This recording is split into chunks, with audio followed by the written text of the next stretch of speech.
মুসুর ডাল হাতে মেখে বানালে যে এত স্বাদ হয় যে ভাত রুটির সাথে এক নিমেষেই খেয়ে ফেলবে।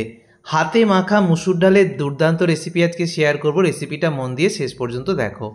এখানে মেজারিং কাপে 3/4 কাপ মুসুর ডাল জল পাল্টে খুব ভালো করে দুবার ধুয়ে নিয়েছি। তারপরে এই মুসুর ডালটা একটা কড়াইতে নিয়েছি, দিয়ে দিলাম এখানে আলু, টমেটো, পেঁয়াজ, তারপর দিলাম চেরা কাঁচা লঙ্কা। এখন কিন্তু গ্যাস অফ করা আছে। প্রথমে সব উপকরণগুলো নিয়ে নিচ্ছি।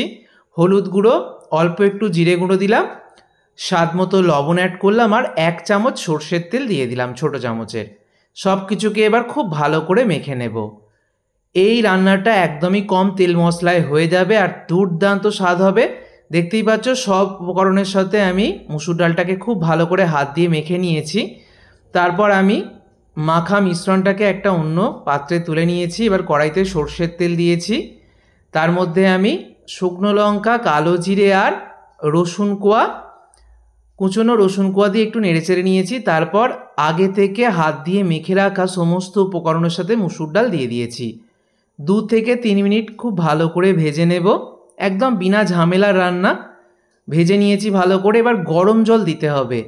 গরম জলটা গ্রেভিটা যেরকম রাখতে চাও সেই মতো দেবে। মুসুর ডালের কোয়ালিটি ভালো হলে সিদ্ধ হতে একদমই বেশি সময় লাগে না।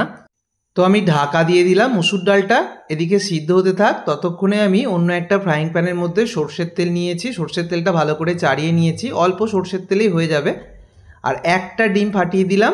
ডিমের ওপর অল্প একটু লবণ আর একটু গোলমরিচ গুঁড়ো দিয়ে দিয়েছি। এবার ডিমটাকে ছোট করে একটু টুকরো করে নেব। এইভাবে ভেজে নিচ্ছি। ডিমের ভুর্জি বা ভুজিয়া যাই বলা হোক না কেন, আমি এটা রেডি করে তুলে নিলাম।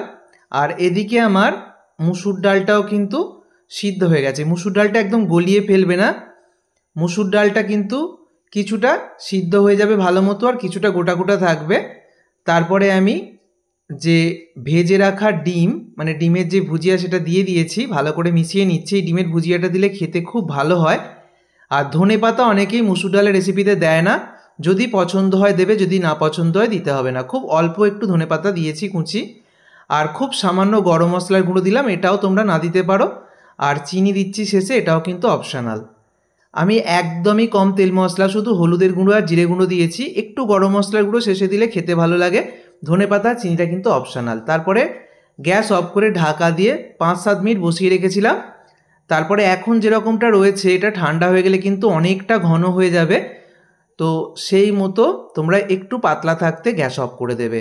এটা খেতে দুর্দান্ত হয়, কম তেল মশলা দিয়ে।